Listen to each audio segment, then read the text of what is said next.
Neverending Stories est une émission qui vous est proposée par l'équipe de Phantoms and Everything Weird. Ensemble, nous allons plonger dans l'étrange et le mystérieux, jusqu'à essayer d'en toucher le fond, sans jamais y parvenir. Une discussion entre vos deux animateurs-animatrices, laissant libre cours à leurs pensées, vous invitant à vous joindre à leur errance. Nous sommes River James et Candy, bienvenue dans nos histoires sans fin.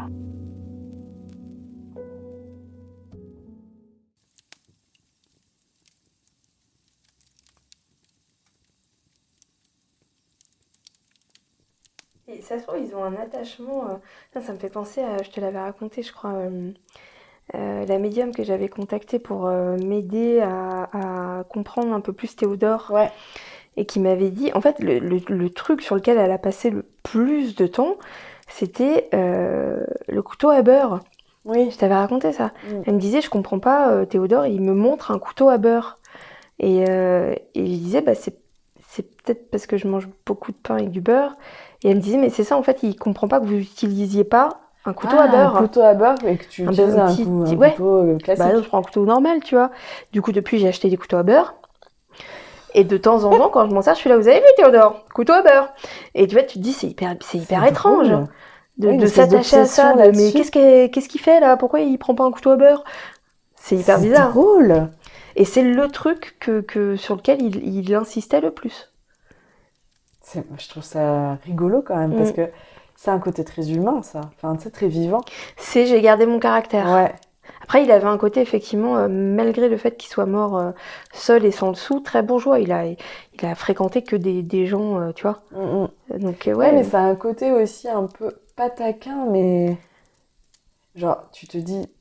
Toi, t'as envie de savoir ce qui se passe quand tu meurs. Tu sais, t'as envie qu'il te raconte des choses là-dessus. Ouais. Et la seule truc que t'as, c'est ton couteau à beurre. Le couteau à beurre, ouais. Et j'ai l'impression qu'il y a beaucoup de gens qui ont des messages comme ça. C'est ce que j'ai toujours dit, franchement. Les messages, ils ont aucun sens, en fait. C'est pas sur le sens de la vie, le sens de la mort. C'est, je sais pas, pense à... Bah, tu vois, ton histoire de poubelle, par exemple.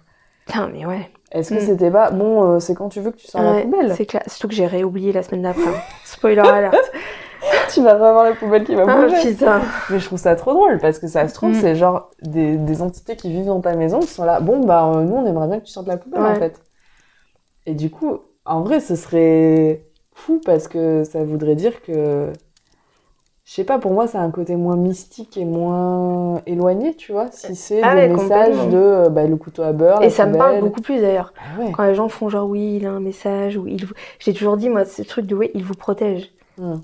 Ça ne veut strictement rien dire. Ça veut pas dire que si demain tu dois te casser la jambe, la personne va te protéger et que non, tu vas pas te casser la jambe. Si t'as un accident de voiture, t'as un accident de voiture. Non, tu moi vois. je pense que c'est plus une protection de ton corps astral, tu vois, qui te protège, pas sur Terre, mais sur un autre plan, tu vois, sur le plan où il est. Il ou elle est. J'entends ce que tu dis, mais ça, c'est des trucs qui me parlent absolument pas, en fait. Pas parce que je me dis c'est la merde, parce que c'est des trucs que j'arrive pas à comprendre, en fait. Bon, après, je dis ça, mais je suis pas du tout renseignée sur ce sujet. Hein. Je pense qu'il y a des gens qui comprennent bien mieux ça que moi. Mais moi, je me suis toujours dit, quand on te dit ta grand-mère te protège, machin, pour moi, c'est pas elle te protège dans cette vie-là sur Terre, mais c'est plus dans, tu sais, ou dans ton âme, ou dans quelque chose comme ça, en fait. Si tu crois à l'âme, et si tu crois même sur de la réincarnation, des choses comme ça, tu vois, je me dis... Moi, je vois plus de la protection sur ton corps spirituel que ton corps physique, en fait. Pour moi, oui, tu peux avoir un accident de voiture, mais tu mourras pas, par exemple. D'accord. Ou tu peux te péter la jambe, mais tu t'es pété la jambe parce que finalement, bah, c'était mieux pour toi de te casser la jambe que de prendre ta voiture et d'avoir un accident. Ouais, ou que de te casser le cou, quoi. Ouais, tu vois. Moi, je le vois un peu comme ça. Après, encore une fois, c'est pas une science exacte et on n'en sait rien. Mais moi, de tout ce que j'ai toujours entendu, c'est comme ça que je le comprends, en tout cas. Je sais pas si c'est ça, je sais pas si ça fait partie de ma croyance, je crois que oui. De plus être protégée dans mon corps spirituel ou dans mon âme, tu vois, que sur le plan physique, vraiment, quoi. Et puis, il y a aussi ce truc, je pense, où tu sais, des fois, il t'arrive des trucs vraiment pas cool dans ta vie, et toi, t'es là, non mais, enfin, mon cul qu'on me protège, quoi, tu vois. Ouais. Et je me dis qu'il y a des choses qu'on sait peut-être pas et qui auraient pu t'arriver de bien pire que ce qui t'est arrivé, même si déjà ce qui t'arrive c'est horrible. Et que finalement, ces gens, ces entités, ces personnes, elles t'ont protégé d'un truc bien pire que ce qui t'arrive. Même si déjà c'est horrible ce qui t'arrive. Enfin, tu vois. Moi, j'ai un peu du mal avec ça. Outre le fait que ça me parle finalement pas ou peu, parce que, tu vois, ne serait-ce que toi, par exemple, là, ta version, bon, je pense que je comprends ce que tu veux dire, mais t'as du mal à l'expliquer finalement. Si je te demande concrètement qu'est-ce que ça veut dire, t'as du mal à l'expliquer.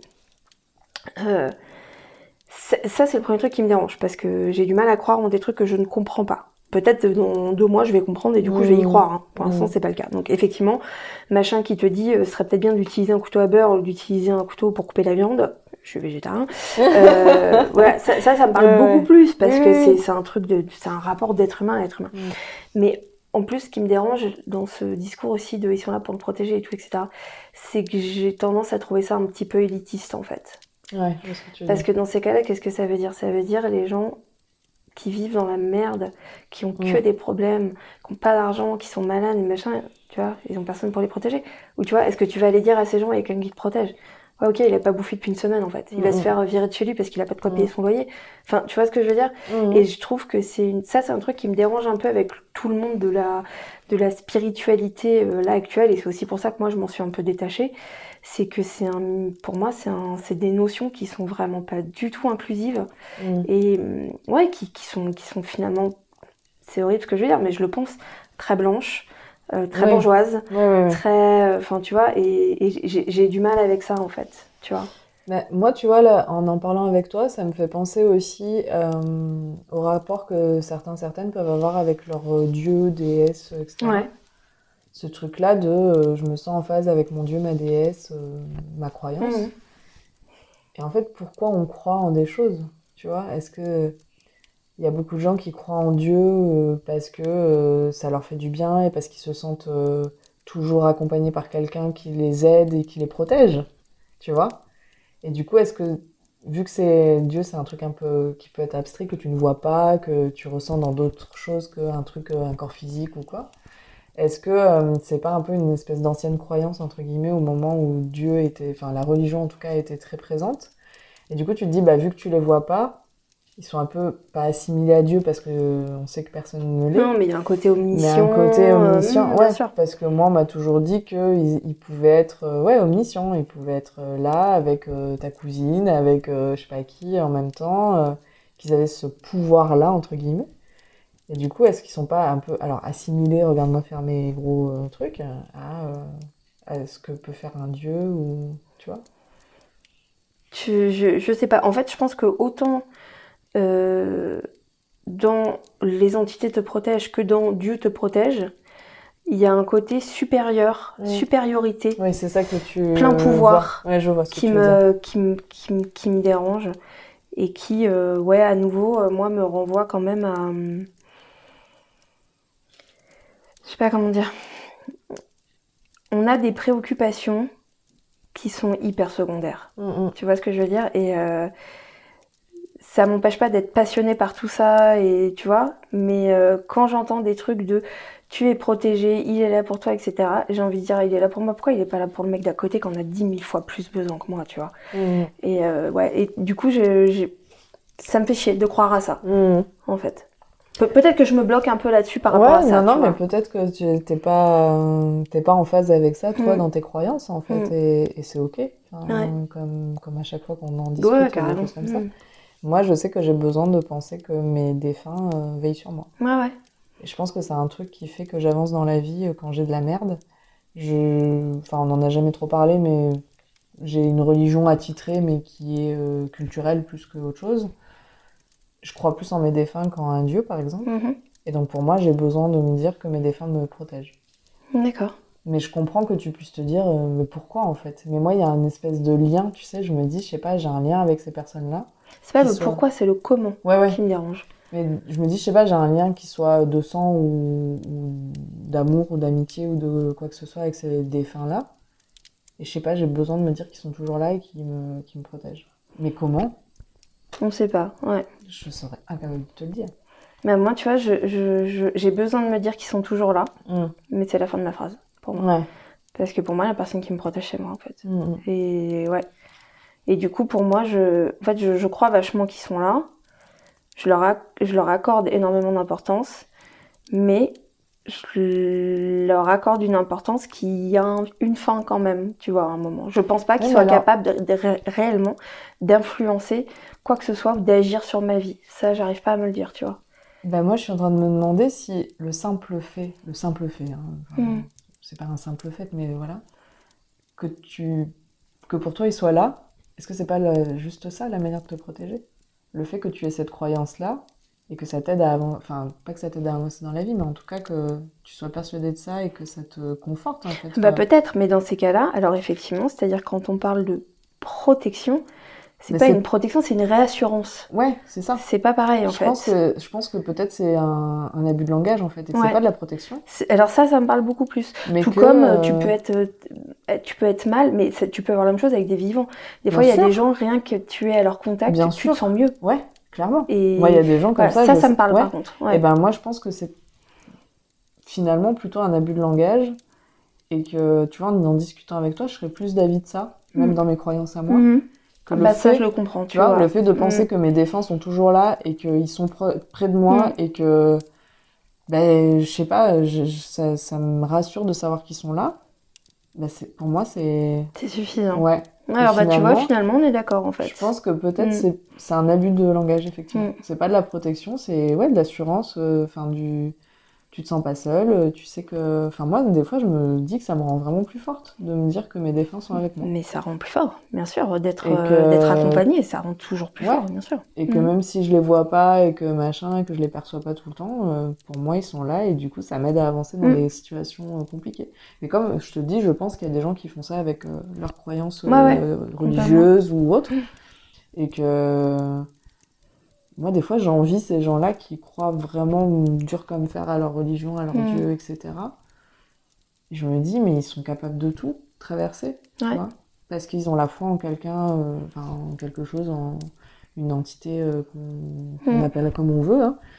Et je me dis, ces gens-là, putain, mais tu vois, ils lâcheront rien parce qu'ils ont la foi, en fait. Ouais. Alors, faut pas aller dans l'extrême, mais t'as des personnes, je trouve, qui ont vraiment une relation très saine avec leur foi et tu sens que ces gens-là, il peut leur arriver des trucs vraiment difficiles dans la vie, ils lâcheront jamais, ils se relèveront toujours parce qu'ils ont la foi, en fait. Et moi, je pense que ma foi, elle se place dans mes défunts et c'est ça qui m'aide dans la vie à tenir parce que, alors oui, j'ai pas une vie horrible, etc., mais j'ai eu des coups très durs dans ma vie et je pense que ça m'a aidé, quoi. Ouais.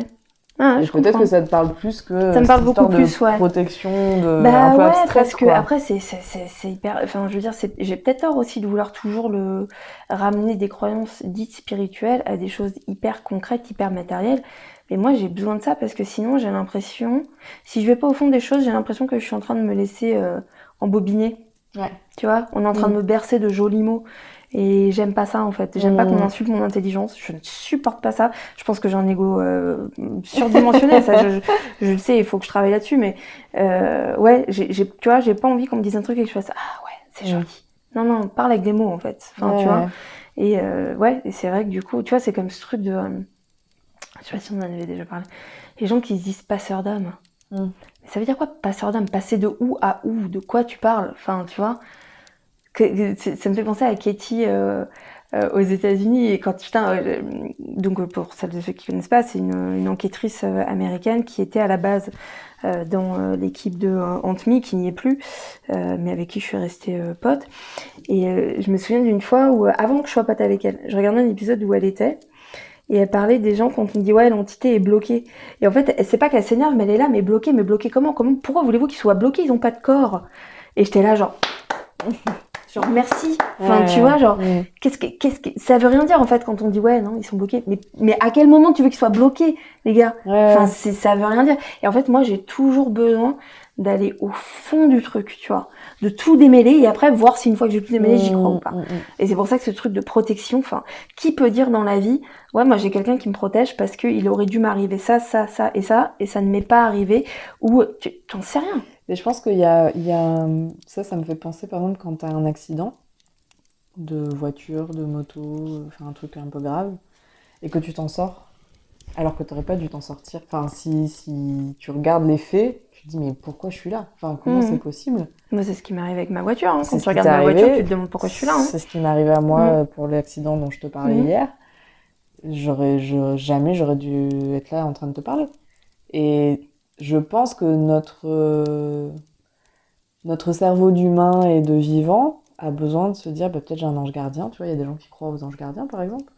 Ou j'ai, je sais pas, une force supérieure qui était là, qui m'a protégée. Peut-être c'est rien, en fait. C'est juste, ce jour-là, finalement, t'es pas mort parce que, je sais pas, il y avait un truc scientifique, parce que l'angle de mes machins de bidule... Moi, c'est ce que je me dis. Hein. Voilà. Je me dis pas, ma mère m'a protégée et donc, je suis toujours là. Je suis pas morte. Je me dis, l'angle auquel j'ai tapé le poteau, j'ai tapé au milieu au lieu de taper pile sur le volant. Si j'avais tapé pile sur le volant, le capot me coupait la gorge. Direct, tu vois. Et pourtant, je crois en plein de choses. Mais là, j'arrive à croire que quand on meurt, il y a une sorte de truc impalpable qui reste, tu vois. Mais du coup, là, je pense que t'as des gens qui ont dû te dire, oh là là, ton ange gardien était là, ou ta maman, ou qui on veut. Mais c'est sûr. Et c'était pas ton heure, tu devais pas mourir maintenant. Mais ça, je pense que c'est un vrai truc ancré de culture et de croyance, en fait.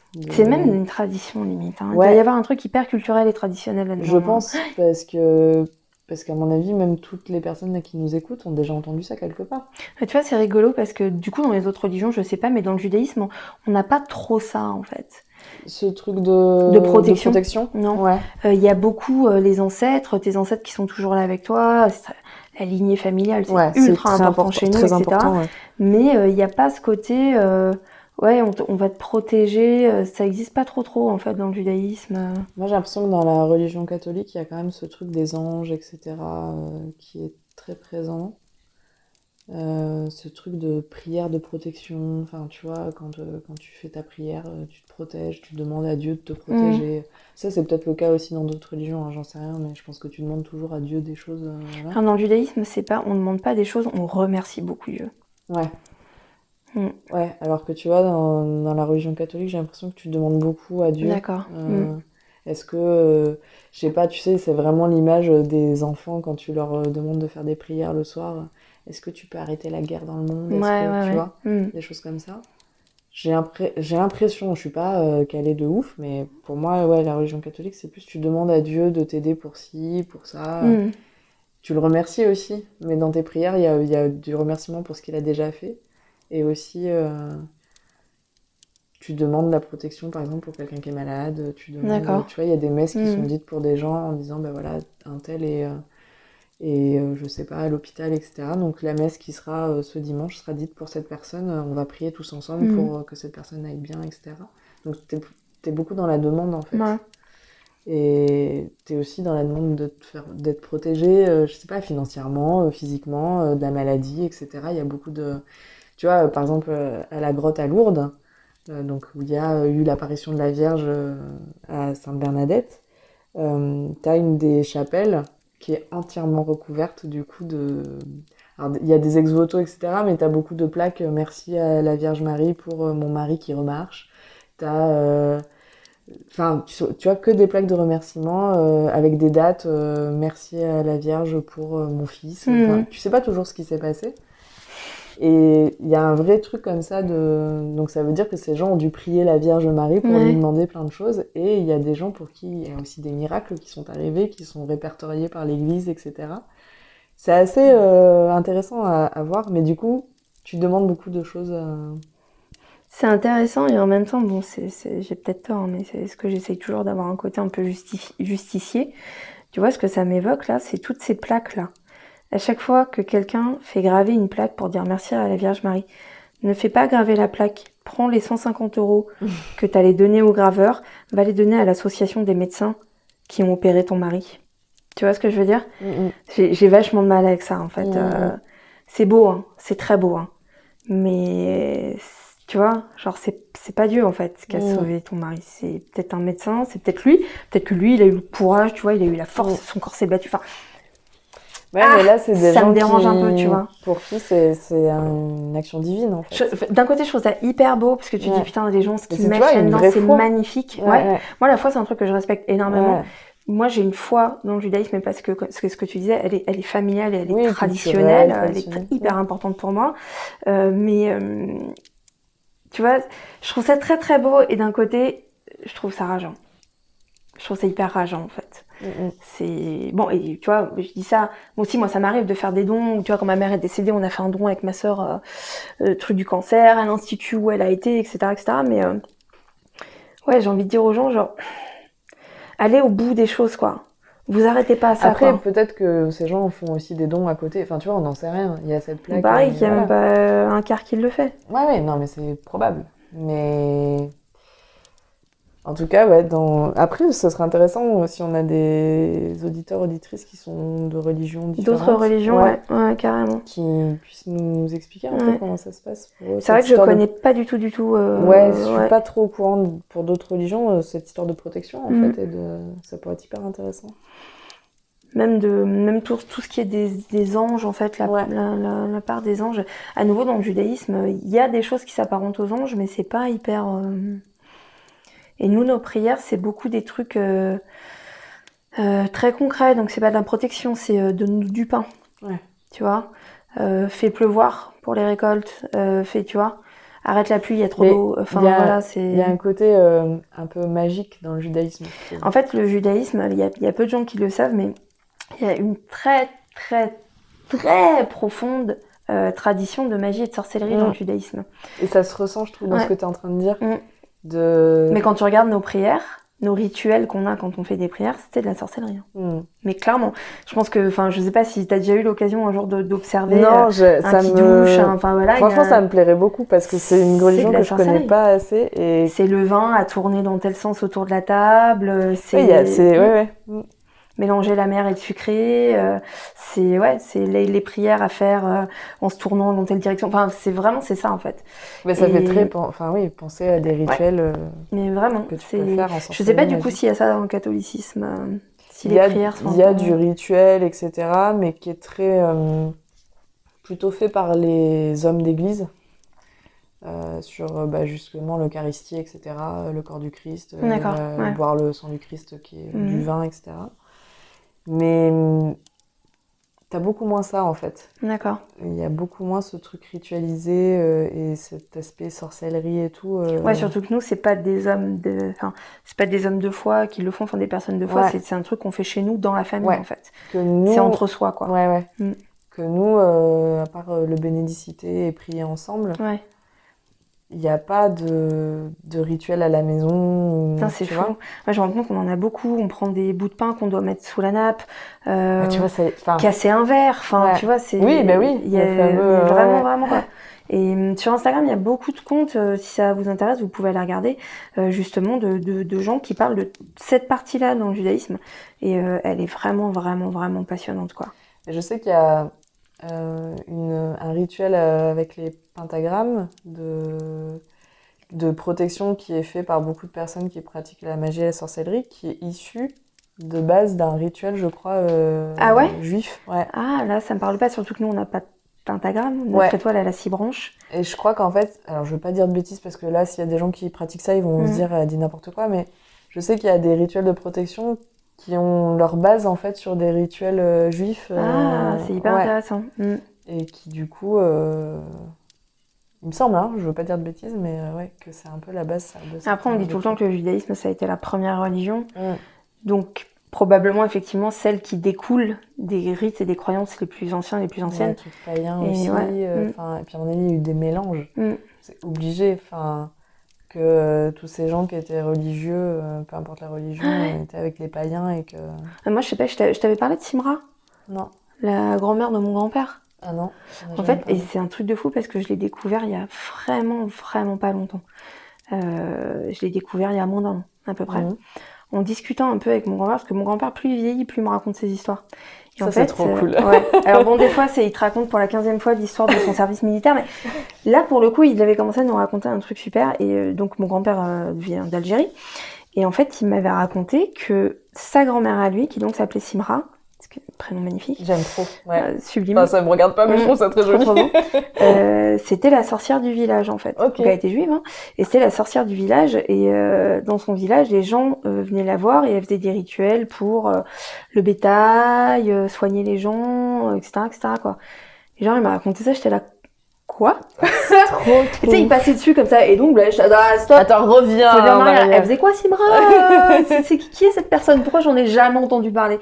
Et du coup, ça l'a vachement touchée parce que, bien évidemment, tu me connais, j'ai fouillé, et donc j'ai retrouvé Simra, de façon administrative, etc. Donc je lui ai ramené des papiers et tout. Ah, putain, il devait être. Il était là, mais oui, c'est elle, parce qu'il y en avait plusieurs. En fait, c'est un prénom qui est original, mais qui avait quand même à l'époque, il y avait plusieurs en fait des Simra dans le coin, et du coup on l'a retrouvé, je l'ai retrouvé. C'est génial. Mais oui, il y a une vraie tradition de la magie et de la sorcellerie dans le judaïsme. Ouais, ça c'est indéniable, et moi je sais que j'en avais beaucoup entendu parler de ça. Mais je veux pas dire de bêtises, mais je crois que dans l'islam aussi il y a un petit côté. Mais je veux pas m'avancer parce que j'ai des amis qui sont musulmanes, et donc on en parle un peu, mais je veux pas du tout m'avancer. C'est pas à nous d'en parler, bien sûr. Non, clairement. Mais je crois. Donc ça peut être intéressant vraiment si on a des gens qui nous écoutent et qui ont des religions différentes de celles dont on a parlé, ou même qui ont les mêmes que nous. Hein. Ouais, mais même d'ailleurs, pourquoi pas, si quelqu'un nous écoute et connaît ou pratique de façon intelligente et intelligible des rituels qui sont en rapport avec une religion, pourquoi pas même être invité sur un podcast et nous parler de ça, ça peut être hyper intéressant. Putain, on a été super loin ce soir. La religion, etc. quoi. Ouais.